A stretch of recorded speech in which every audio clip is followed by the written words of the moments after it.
You are not going to be able to master the markets if you do not master fair value gaps first. So in this episode, in the coming episodes, and throughout the whole market mastery series, we are going to be focusing on mastering fair value gaps as well. So just a heads up as well, that the further we move along in this episode and in coming episodes, the more advanced it's going to be. Then if we dive into the PowerPoint, what we see is fair value gaps V1, volume 1, because we're going to dive deeper into this. Now, if we move on to section 1, in section 1, we first need to understand the basics before, again, we dive into that advanced stuff. What is a fair value gap? I trust, again, that you have also watched a part of the A to Z guide where we went over the very basics of a fair value gap. What is a fair value gap, is understanding what purpose does a fair value gap have. The first thing we need to understand is the fair value gap is where unfair price action happens, right? Like the name already says, fair value gap. So the gaps we are seeing on the right side of our screen, the first fair value gap that we have right there is where the second candle is the fair value gap actually. That is where we only had, again, how the market moves, where we only had buy side. Only buyers had a chance to get involved. So what do? We need to retrace back into that fair value gap to offer fair price action, to offer a fair chance for sell side as well to get involved into the market. That's the first thing we need to understand, because that allows us to understand why we are using fair value gaps in the first place. Then the second thing we need to understand is momentum. Fair value gaps are an indication of momentum. You don't need to know what a fair value gap actually is to see that there is something like speed. There is something like fast movements, overall momentum in the market when a fair value gap happens, right? So this fast movement, this momentum in the market creates fair value gaps, which indicates as well that price wants to likely trade towards something. It's showing us footprints of the market. And those footprints, of course, that is what we can follow. But like the majority of traders, they understand, and again, you don't even need to know fair value gaps to see momentum in the market. When there's momentum in the market, there is also a chance to manipulate price action. So the next point that we have is manipulation, because fair value gaps are also used for manipulation. Where these fair value gaps right there is, the first option that we see is a fair value gap going higher. When we see a fair value gap going higher, does not necessarily mean that we always want to continue higher, because that fair value gap higher could just very well to trap traders in thinking that the momentum is bullish, whilst actually the momentum overall is switching and we are turning bearish, which creates right there a bearish fair value gap potentially, where the first fair value gap, the first bullish fair value gap, is used as manipulation, which overall, as we know, of course, also creates a sharp turn, which we'll dive into in later videos as well. So now we understand the purpose of a fair value gap and why we are using fair value gaps. That leads us to section 2, because in section 2, we talk about how can we use this fair value gap. Fair value gaps can be used as, first of all, a bias and direction. This is also in the right order. So in order for us to get to a trade ID, we first of all start off with a bias, a direction, where again, like we said, right, that momentum, but also that manipulation can be used as a bias to understand where price wants to head towards. Then the second part, once we have our bias, we need to understand a narrative. Narrative is how are we going to deliver towards that bias? So if we are going higher, according to our bias, where are we actually going to continue higher from? Which in itself can also be a fair value gap. Then we also have context. The context is the area from a PD array to a PD array. So from a discount to a premium array, or from a premium to a discount array. That is the area where we are going to look for our entry pattern, which eventually in later videos we are going to go over as well. And then of course we also have the entry pattern. So each of these steps is where we use fair value gaps, which is basically every step in your trading. For every step in your trading, you are going to need to use fair value gaps in order to fully understand what price action wants to do. So what we went over in the previous video is that direction, that PD rate, and that entry, right? That is exactly why it says bias, direction, narrative, and context, PD rate, entry pattern, the entry. Because direction, PD rate, entry are the 3 steps to get to an overall trade ID. Risk management is also where we are going to need to use fair value gaps. But that is a topic on its own, which we'll go over almost at the end of market mastery as well. So now we have gone over a few of the basic ideas and why we even use fair value gaps. Now let's dive into the deep end, because section 3 is how do we know which one to use? So which fair value gap do we actually use? That leads us to first of all discuss which fair value gaps and what kind of fair value gaps we actually have in the market.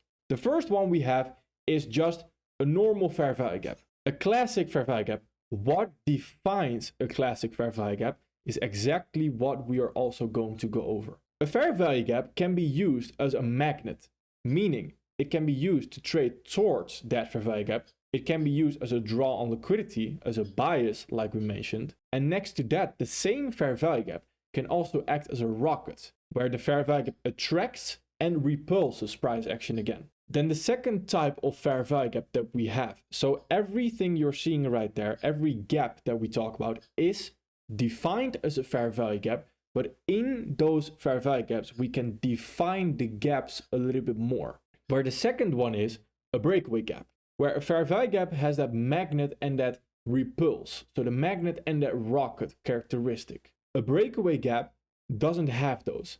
A breakaway gap is simply defined as a breakaway gap, like we're seeing on the right there, but we do not actually trade back into it until a later point. And that later point is what we're going to touch on. So essentially a breakaway gap acts and disguises himself as a fair value gap, but it's actually not a fair value gap because we're not going to trade back into it. Then the next gap that we have is an overlapping gap. An overlapping gap is another fair value gap, can also be a breakaway gap that is overlapping with another PD rate.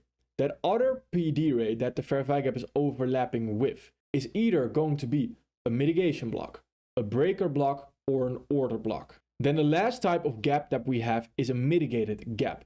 A mitigated gap is a fair value gap that has already been traded back into. So how do we approach those kind of gaps? So before we move on to section 4, let's dive into the chart and let's fully define these different gaps. All right, here we are on NASDAQ. And by the way, again, works on every single instrument, every single asset class, right? So we're also going to go over Forex in different videos. Where currently we are looking at the monthly because we understand the time frames, the relativity theory, which we mentioned in the previous episode. So right here, you can see that I have marked out a few gray boxes right there. All those gray boxes are different fair value gaps. We can again label those different fair value gaps through understanding breakaway gaps, overlapping gaps, and mitigated gaps. Now, the first gap that we see right here is an actual fair value gap. Why is this an actual fair value gap? For every fair value gap to be formed, we create 3 candles. So on every single time frame, doesn't matter what time frame you're looking at, on every single time frame, in order to create a fair value gap, it takes 3 candles, which right there we are seeing 1, 2, 3. With the second candle right there creates, as we know it, the body of the fair value gap, creates the actual fair value area right there. That is the unfair price action, like we mentioned, right? That is where we actually need to retrace towards. Where the third candle right there can expand, can also consolidate. If this third candle, if that candle does not close below the second candle low right there, this becomes an actual fair value gap. An actual fair value gap meaning that it can act as a magnet and it can also act as a rocket. It can attract and repulse again. So once this third candle closes, then we understand, hey, on this next monthly candle, do you know how many candles that is on the 1 minute time frame, on the 5 minute time frame, where you already understand the bias of where price action wants to trade to, just purely based on this simple concept, which is that it didn't close below the second candle low right there. And this fair value gap now is a magnet and a rocket.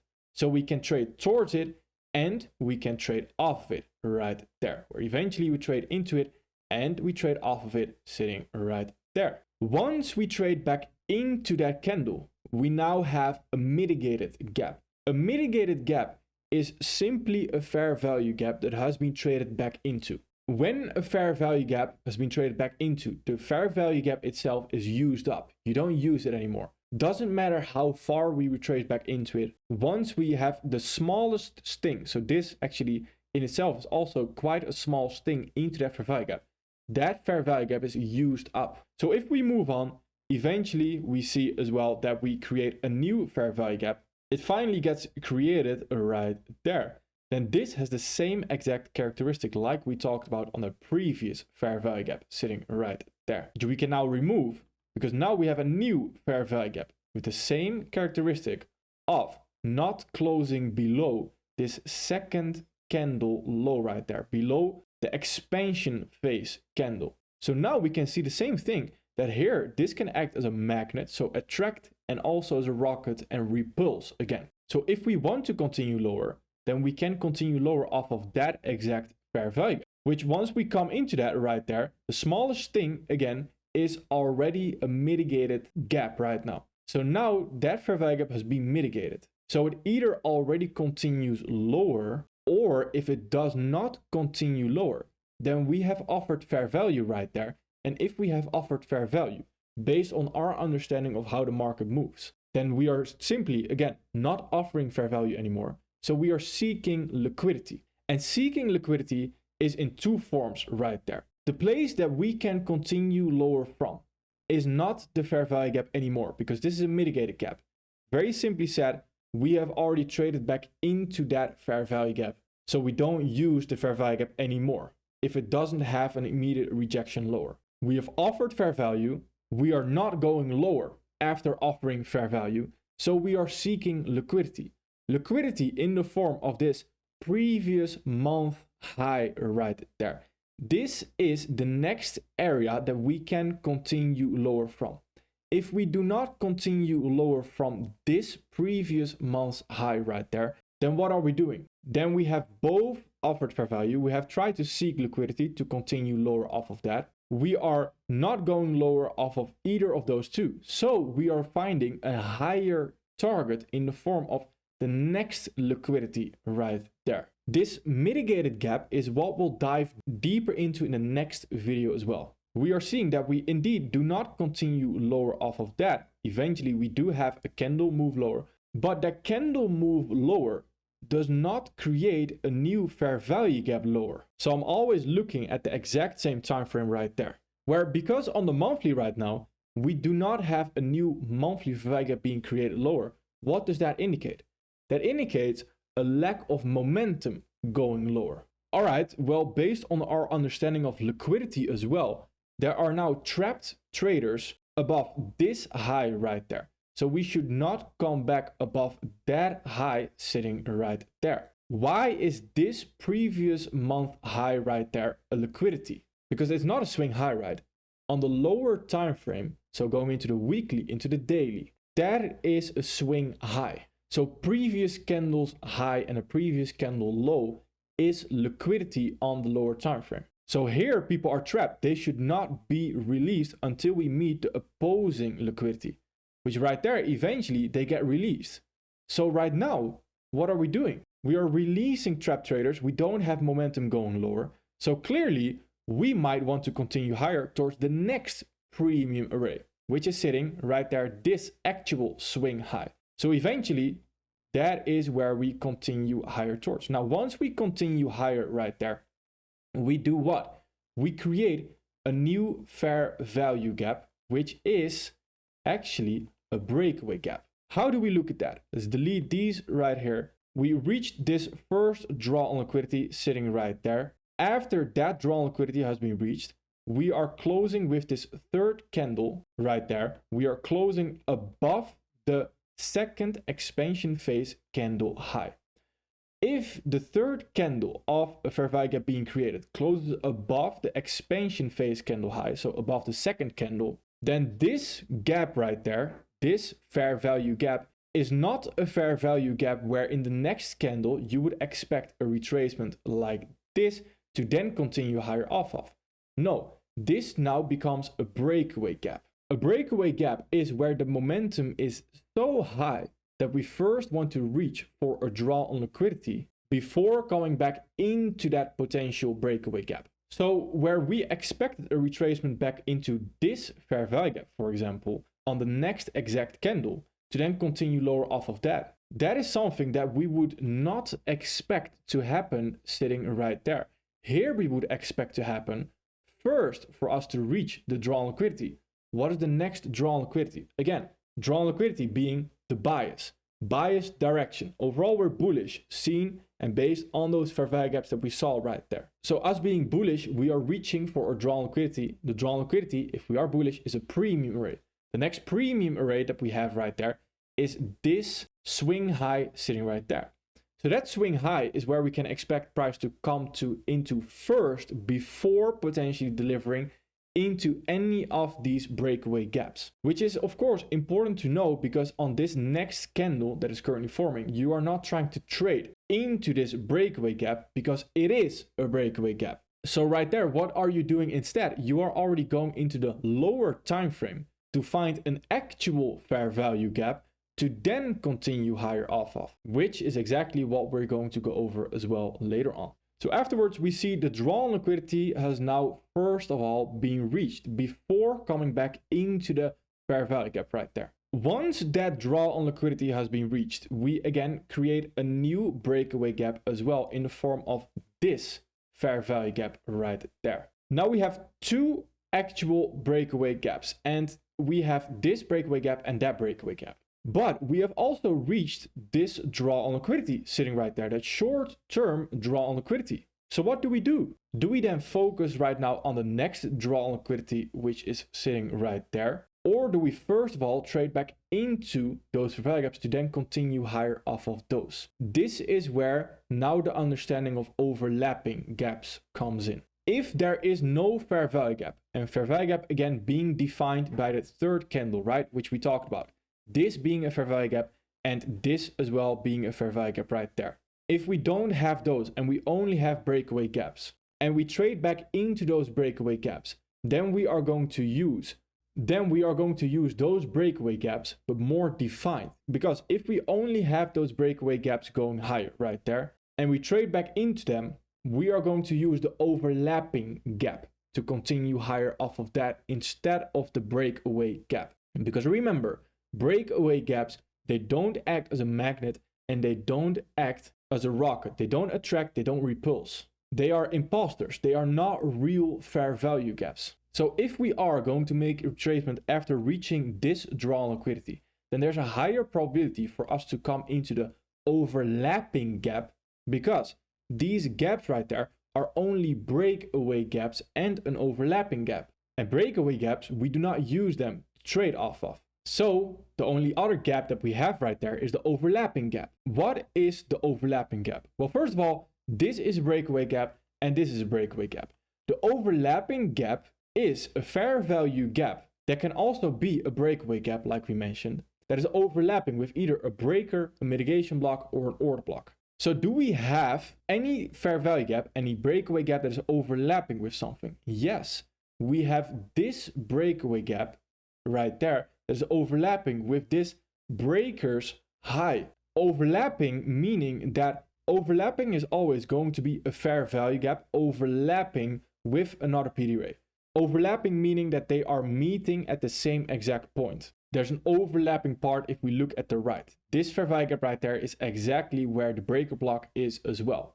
So the breaker block high right there is what we now want to use to continue higher off of that. We need to refine our overlapping gap, because this whole gap is not the overlapping gap. Because is this area above the breaker right there, is this breakaway gap area, is that an overlapping gap? No, because it's clearly not overlapping with that breaker. It's only overlapping at this area sitting right there. So this is your overlapping gap. And that overlapping gap with this breaker high right there is where we can look to continue higher off of.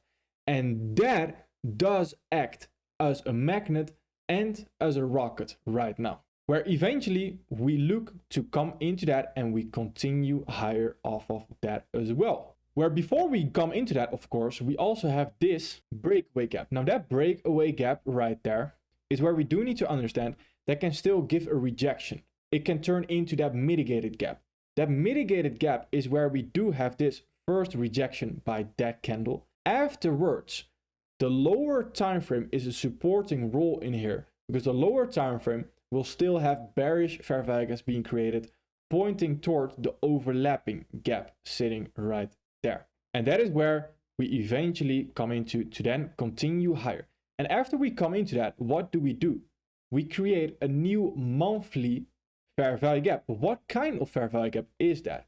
It is a new breakaway gap, because we are closing above this second candle high sitting right there. So if we delete all the other stuff right there, we have this draw on liquidity in the form of these highs. We also have this breakaway gap sitting right there. So right now, what can we do first? Can we first come into this monthly fair value gap, or can we first come into this draw on liquidity? That is the measurement. That is the question we now need to ask ourselves. It's the measurement we need to make. Well, we are likely not coming into that breakaway gap before we first come into that draw on liquidity right there. If we do come into that, again, then we just have to see how we react there as well by the support of the lower time frame. But at this moment in time, this is a breakaway gap, which eventually can turn into an overlapping gap as well. Because overall, it's overlapping with this order block that we are seeing right there, of course. So if we are not expecting this breakaway gap currently to be traded back into, what do? Well, now we need to find a fair value gap that we can actually continue higher off of. So if we now go into the weekly time frame, then on the weekly time frame, what are we actually seeing? We have this breakaway gap sitting right there. We also have something very interesting. If we mark out the same high that we continued higher off of right there on the monthly time frame with that overlapping gap, we dive into the weekly. On the weekly, we now see the same exact concept. We have this breakaway gap. We have this breakaway gap. We have this fair value gap right there before we reach what? Before we reach that draw on liquidity, which was the monthly swing high sitting right there. Now we understand on the weekly basis right there, we have reached the draw on liquidity. On a monthly basis, we saw we had a monthly breakaway gap sitting right there. So the odds of this next candle coming back into that monthly gap to then continue higher is just very low. It's a very low probability situation. So here on the weekly, we now see what? Well, we also had this breakaway gap, and we also had this fair value gap sitting right there. After we reach that draw on liquidity, what is price most likely to do? Reach for the overlapping gap. The overlapping gap here is, again, this breakaway gap that we saw right there as well. But the actual overlapping gap is sitting right there. And that area is where we can now look to continue higher from. With this breakaway gap and that breakaway gap, they are still breakaway gaps. Why is that? Everything already comes together, because now in the first episode we mentioned a fair value box. What is the fair value box? The fair value box is 1, 2, 3 right there, which this area that we see right here is where we already offered fair value. So there's no reason to come back to that. That aligns with and essentially is a mitigation block sitting right there, which is the fair value box. With the overlapping gap right there, everything comes together to then do what?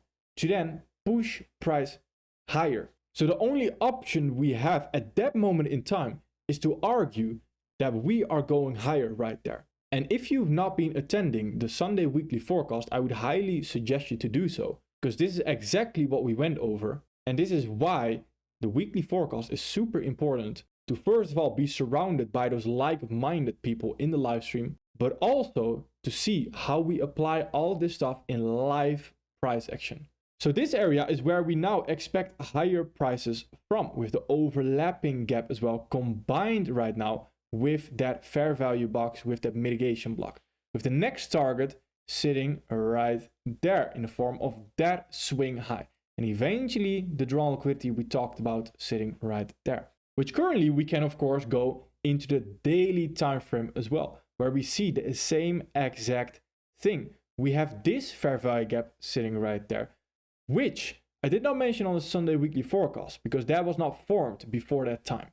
But I did mention it to the money making team, the mentorship that I have, where I mentioned we are not going to trade back into this fair value gap if we want to deliver towards this draw on liquidity first. Very simply, this is a breakaway gap sitting right there. So what could we do? Well, at that moment in time, you can already go into the 4 hour, into the 1 hour to already look for higher prices. And if we do come back into that daily fair value gap right there, that's not a shame, because then we understand, all right, why are we doing that? That is quite weird. So then we can just simply look to target the liquidity lower right there. So understanding the fair value gaps here is basically always understanding what's going on. And mind you, we are only 3 episodes into this market mastery. Then the mitigated fair value gap is what we touched on already briefly, but I want to dive into this deeper as well into the next episode, because this is only the tip of the iceberg, believe it or not. So we return to section 3. How do we know which one to use? If you want to study along, then please fill in the definition of the fair value gap, breakaway gap, overlapping gap, and a mitigated gap. Everything that you currently know of it, and then we build onto that knowledge in next episodes as well and throughout this whole series. Now, we're not done yet. If we move on to section 4. In section 4, we now understand the beauty of it all.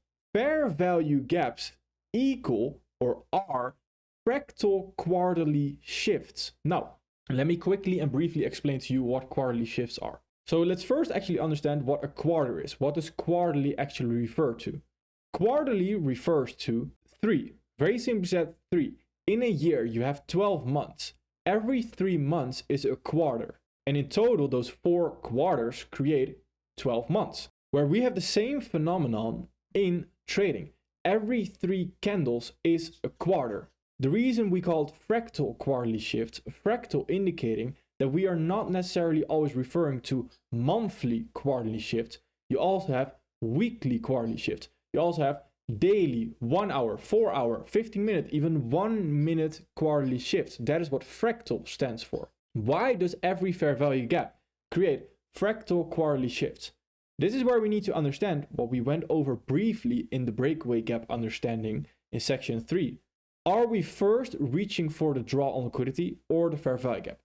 If we are reaching for the fair value gap first, then we understand that that is a quarterly shift going on, which could happen potentially after draw on liquidity is being reached when we have a new fair value gap. So the breakaway gap right there is where we do not expect a quarterly shift. Fair value gap, quarterly shift. Breakaway gap, we do not expect a quarterly shift. That leads me to the 3 candle theory. The 3 candle theory is also simply said a 3 candle pattern.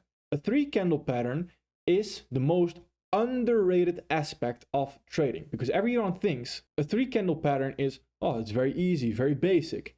Those basics are the exact thing that we need to pay attention to, because those basics allow us to understand everything in price action. The 3 candle theory states the following. The first candle is a consolidation or an expansion. The first candle is the least relevant one. It's not super important. Whether it's a consolidation or expansion doesn't really matter. The second candle should always be an expansion phase, because again, that expansion phase, like we see on the right side of our screen, that expansion phase creates the fair value area, creates that unfair price action. The third candle is either going to be a consolidation or an expansion. If it's a consolidation, it is going to create a quarterly shift. If it's an expansion, it is not going to create a quarterly shift, and we are likely to continue higher first. What are we continuing higher to first? Towards that draw on liquidity. What is the quarterly shift doing? It's going to reach for the fair value gap to then potentially continue higher. So what does this again look like in a chart? All right, we're on the same piece of price action, and I first want to start off on the monthly. Now, if we look at the monthly, then on the monthly we see the exact same concepts. Remember the fair value gap that we talked about here. what is that doing? Well, we had 1, 2, 3 monthly candles right there, with the first one being a little bit bullish, the second two are bearish. So overall, we had more so a bearish quarter. That bearish quarter right there, the bearish 3 candles, very simply said, create a quarterly shift. Why? Because the first candle is a consolidation. All right, first candle, not that relevant. Second candle is an expansion phase right there. Perfect, checked off. Third candle, is it a consolidation or is it an expansion? Whilst it is quite a big candle, we understand, and the definition of being a consolidation in this particular example is that if we do not close above this second candle low, we create a fair value gap. That fair value gap right there indicates that the third candle was indeed a consolidation. Indicates that we can, because it's a fair value gap and not a breakaway gap, we can trade back into this actual fair value gap, which creates at the first moment of that quarter a quarterly shift. So quarterly shifts are simply seen through the lens of understanding fair value gaps and breakaway gaps. So if we move along, then we see that next fair value gap that we had sitting right there does the same exact thing, where we have 1, 2, 3. The overall momentum of that quarter was what? Bearish. Are we going to create a quarterly shift right there? Well, is that a fair value gap? Yes. Is the third candle a consolidation? Yes. Why? Did not close below that second candle low sitting right there. So this is where we are doing, again, same thing, creating a quarterly shift, where the next maximum of 3 candles can potentially do the opposite of what we've done in the last 3 candles, creating that quarterly shift. Quarterly shift is again the momentum temporarily or completely switching. Now, how do we know if that momentum is completely switching or temporarily switching? Well, this fair value gap is where this fair value gap right now turns into a mitigated gap. The whole thought process we had right there is what led us to believe that the quarterly shift would not just temporarily be a quarterly shift, it would be a complete quarterly shift where the overall momentum would turn bullish right there. So eventually, what do? We create this breakaway gap and we create this breakaway gap sitting right there as well. Since they are both breakaway gaps, we were not expecting a quarterly shift right there. But after we came into this draw on liquidity and we saw there was bearish momentum going on, we did expect a quarterly shift where the next 3 candles, 1, 2, 3, after reaching that draw on liquidity are bearish. The next quarter is bearish right there, coming into the overlapping gap sitting right there, because that overlapping gap is where, again, we can now start a new quarterly shift again. 1, 2, 3 right there. Is this a breakaway gap or a fair value gap? That is currently a breakaway gap. So here we can already expect to continue higher, not creating a quarterly shift currently until after we reach these draw on liquidities right there. That is when we can potentially expect the quarterly shift again. And the same goes for every single candle that you see on the lower time frame. Weekly quarterly shifts right there. We had the previous weekly fair value gap, which was sitting right there. Then we had 1, 2, 3, 4. Then after we create that again, that overlapping gap with the overlapping part, mitigation block, everything we already talked about. Temporary shift to continue higher potentially. And you see the same exact thing, where right here, this fair value gap creates what? Creates a quarterly shift right there, creates a mitigated gap, where if we already mitigated the fair value gap, what are we doing? We are not using that fair value gap anymore. We are using the previous candle high inside that fair value gap, and the next candles should continue lower sitting right there. So why do we need to understand these quarterly shifts? Because if we understand where one single monthly candle wants to trade towards, we have such an easy trading experience. With the candles here, if you were just to simply throughout the year, in 12 months, you were simply to understand one single monthly candle, that's a whole month where you can dive into the lower time frame, where you can dive into even the 1 minute, where you already know where the 1 minute is likely trading towards based on the relativity theory. The first 3 episodes come full circle again and again. This is only the beginning. So those quarterly shifts, if we also understand them on a daily time frame, on a 4-hour time frame, on a 1-hour time frame, then first of all, they're going to be useful on the 1 hour, for example, for the PD rate we want to trade off of. And on the 1 minute, they are going to be useful for our entry pattern, for example, depending on what type of trader, of course, you want to be. So currently we have gone over quite a lot. And it's a lot of information to take in before the next episode as well. Because like we mentioned, the further we go in, the more advanced this is going to be. The last thing I want to mention is that there are 2 retracement factors. And the first retracement factor is, again, once the drawn liquidity is hit. That is when you can expect a retracement into a fair value gap. The second retracement factor is the third candle, that consolidation candle. That is also when you can expect that retracement into that fair value gap. So returning back to the PowerPoint, in section 4, we now understand fair value gaps equal or are fractal potential quarterly shifts right there. Why potential? That is based on the 3 candle theory. Do we first reach for the drawn liquidity or the fair value gap? It's a very easy question to ask yourself.